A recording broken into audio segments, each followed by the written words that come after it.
Raider Nation, what's going on? You're watching the Raiders Report, and I'm hitting you with a question right away. Who is going to be the Raiders wide receiver 3? We have Antonio Brown. We have Tyrell Williams, and now I'm asking everybody who's watching right now on YouTube or on Facebook, who will be the Raiders wide receiver 3? I want you to comment it below. When we went out and traded for Antonio Brown, a receiver with 6 straight years with over 1,000 yards, then we also added Tyrell Williams, the wide receiver 1. The wide receiver 2 is on total lockdown mode in Oakland. Antonio Brown, career high 15 touchdowns last year. Tyrell Williams in 2016 had over 1,000 receiving yards. But as you can see, the wide receiver 3 is something that we're going to talk about all offseason because there are multiple players, 5 in this show, that I'm going to say that could get that top 3 receiver spot. First player that I'm going to talk about is Keon Hatcher, and he's kind of on here, I'll be honest, just because y'all love Keon Hatcher. So last year, when he went out for 8 catches, 128 yards and 3 touchdowns in week 4 of the preseason, everyone was like, Keon Hatcher's going to lead the league in receiving yards. Like, I remember it. I was going back and I was looking at some of these comments. Now, he was waived by the Raiders after the opener. The reason why a lot of y'all liked Hatcher, he was a bigger receiver, okay? So he was 6'2", 209 pounds. Now, compared to Tyrell Williams at 6'4", 225, Antonio Brown also a smaller receiver there at 5'10", 180-ish. Keon Hatcher's at least a bigger option for Derek Carr. But one of the things with Hatcher, I just don't know if he has the skill set compared to some of these other options that you're going to be seeing here on the show, battling for that wide receiver 3 spot. Now, the next player that I want to talk about really stepped up big for the Raiders last season. It's Marcell Ateman. He made his NFL debut in Week 11. Now, why did he make his debut in Week 11? Well, we started off with a guy named Amari. He's gone. And then Jordy Nelson had to be kind of inserted in there as the wide receiver 1. Then you're looking at all the other injuries that sustained to the wide receiver core of the Raiders last year. Brandon LaFell, he actually played kind of solid. Tore his Achilles. But when I saw what Ateman was able to do last year in 2018, sure, the 15 catches, the 1 touchdown, 154 yards. But he was actually pretty clutch for the Raiders, just being able to step in as a rookie who was drafted in the 7th round out of Oklahoma State. He's a big dude, 6'4", 216 pounds, a big option for Derek Carr in the red zone. The thing with Ateman to me is I don't know if he's necessarily talented enough to be a wide receiver. And he's also not really big enough to be a tight end. I think he's just kind of in this awkward middle, and it's one of the reasons why the Raiders went out and they signed some players. That's why the Raiders went out and drafted another wide receiver who, spoiler alert, you're going to hear a little bit later on today's show. Now, I have a Father's Day giveaway. Win a Raiders coaster set thanks to Playbook Products. Coasters of some of the greatest Raiders plays ever. 1974 AFC Divisional Playoff, the Sea of Hands, gotcha. Super Bowl 18, Marcus Allen run, guess what? We have that one too.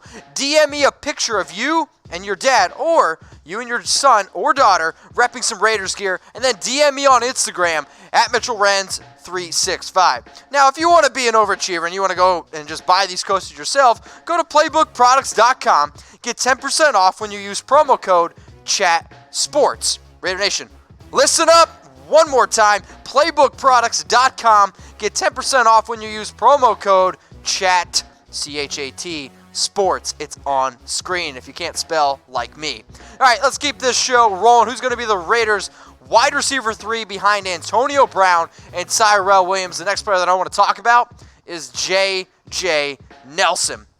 The Raiders signed him this offseason to a 1-year, $1 million deal with $75,000 guaranteed. Now, why did the Raiders go out and get J.J. Nelson? Well, for one, the dude can absolutely fly, and a 4.2840 is absolutely insane. He played for the Cardinals the last 4 years. Now, these 2018 stats, don't freak out too much. The Cardinals were #really bad last year. 19 targets, 7 catches, 64 yards, no touchdowns. But when you see J.J. Nelson and what he's really been able to do out his entire career, he's averaged over 17 yards per catch. That's what I really want to talk about here. So in 56 games, 17.8 yards per catch. The ability to really stretch the field is something that Mike Mayock and Jon Gruden have talked about all offseason. It's something that Derek Carr desperately needed last year. So you insert somebody like J.J. Nelson with that speed, the vertical threat, that's going to open up things for Antonio Brown. That's going to open up things for Tyrell Williams. That's going to open up the running game for Josh Jacobs, because even if J.J. Nelson may not be the best wide receiver, that legit speed is really going to stretch the field, and cornerbacks, safeties, you have to at least respect it, and it's really going to open it up. Now, when I talk about elite speed, sometimes you guys don't realize like how much of an elite athlete J.J. Nelson is. The dude has the 5th fastest 40 time in NFL history for a wide receiver. Now, some of these receivers on this list haven't had the best careers, but John Ross is at 1, Jerome Mathis, Marquise Goodwin, Tyrone Calico, and then J.J. Nelson down there at the bottom. 4.28 seconds. That's absolutely insane. And I want to know from everybody who's watching right now, so if you're watching on YouTube, if you're watching on Facebook, what's your 40 time? Okay? What's your 40 time?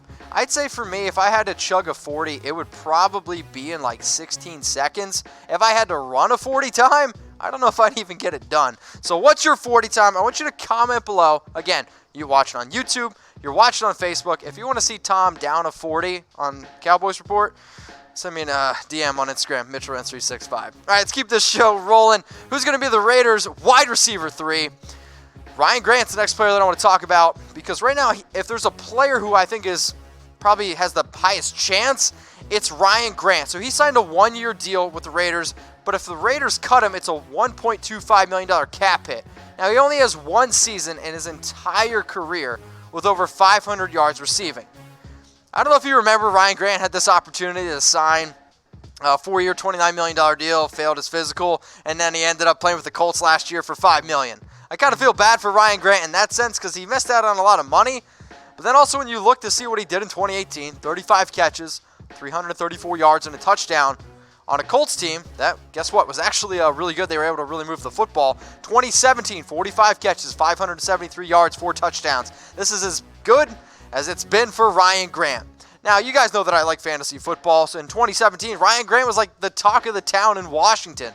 But since this guy came out of Tulane, he was a 5th-round pick in 2014 at 6 foot, 204 pounds. Ryan Grant is not really... what's a good way to put it? He's not really big enough to be an outside receiver, but he's also, in my opinion, not really quick enough to be a slot receiver. I think he's just kind of meh, and that's why he's on to his 3rd team already in his young career. But Ryan Grant is a talented player. I'm not trying to, front that. But when I think about what the Raiders are really trying to do, when you think about the skill set of a player like Antonio Brown, when you think of the skill set of a player like Tyrell Williams, I think Derek Carr is looking for somebody that he can trust, that he can feel confident in, and a player that I think is already building good chemistry with Derek Carr is Hunter Renfrow. And when I think of 2 players, Ryan Grant and Hunter Renfrow, these are the 2 players that I think have the best chance to make that slot position the 3rd wide receiver spot. So guess what I'm going to ask you? Better wide receiver for the Raiders in 2019. Okay, so who's the better option to be that wide receiver 3 for the Raiders? If you think it's Ryan Grant, I want you to type G for Grant. If you think it's Hunter Renfrow, I want you to type R for Hunter Renfrow. Make sure you guys subscribe to the most interactive Raiders channel on YouTube, youtube.com/Raidersport. If you don't know how to subscribe, all you got to do is click the button below, and make sure you guys turn on those notifications so you know exactly when I go live, because I go live every Tuesday at 6 p.m. Eastern Time, and I post a video every single day. Pro tip, I shout out people who comment and like all my videos. All right, the last player that I want to talk about here, Hunter Renfrow. Kind of teased it earlier, I know. Hunter Renfrow could be the wide receiver 3 behind Antonio Brown, behind Tyrell Williams, because he's clutch. He shows up when it matters the most. And if anybody's watching right now, take a drink, because the dude's a Gruden grinder. Carr needs a reliable option. One of the biggest things that hurt Carr in the beginning of the year last year, why he had all those interceptions, is he didn't really have a reliable option to go to. Now, I'm not the craziest about Michael Crabtree, but Michael Crabtree was a player that Carr at least looked to on 3rd down. He was a player that Carr looked to in the red zone.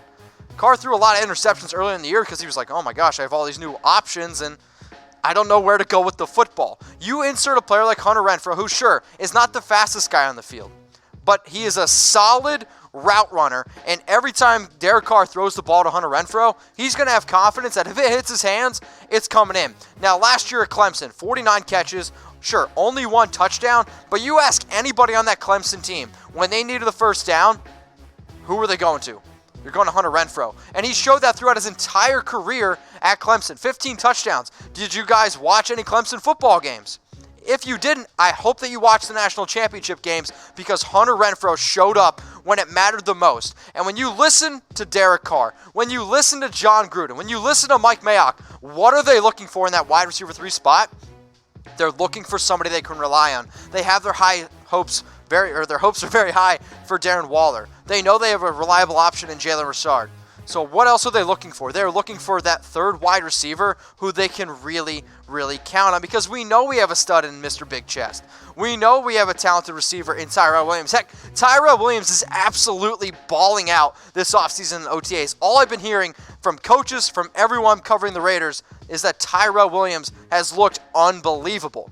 Now, player name, I can guarantee you, is not going to be the player's name who's going to be the wide receiver 3 for the Raiders. It's going to be one of these 5 guys. Is it going to be Keon Hatcher, standing at 6'2", 209 pounds? Could it be Marcell Ateman in his second year, 6'4", 216? The speedster, J.J. Nelson, who ran a 4.2840.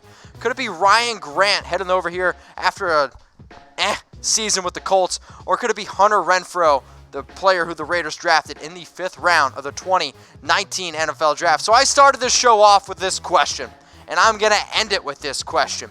Who will be the Raiders' wide receiver 3 in 2019? If you're watching on YouTube, if you're watching on Facebook, I want you to comment below and make sure you subscribe to the Raiders Report, the #1 Raiders channel on YouTube, the most interactive channel on YouTube, and make sure you guys are always hitting me up on IG and Twitter at MitchellRenz365. Raider Nation, what's going on? Is this the #1 Raiders channel on YouTube? For Chucky Heads, believe it, baby. And if you haven't already, subscribe right here. I'm giving you Chucky Heads, news, rumors, Raider Nation rumors. And look at this, I'm making your life easier. Check out my next video. Thanks for watching, and go Raiders.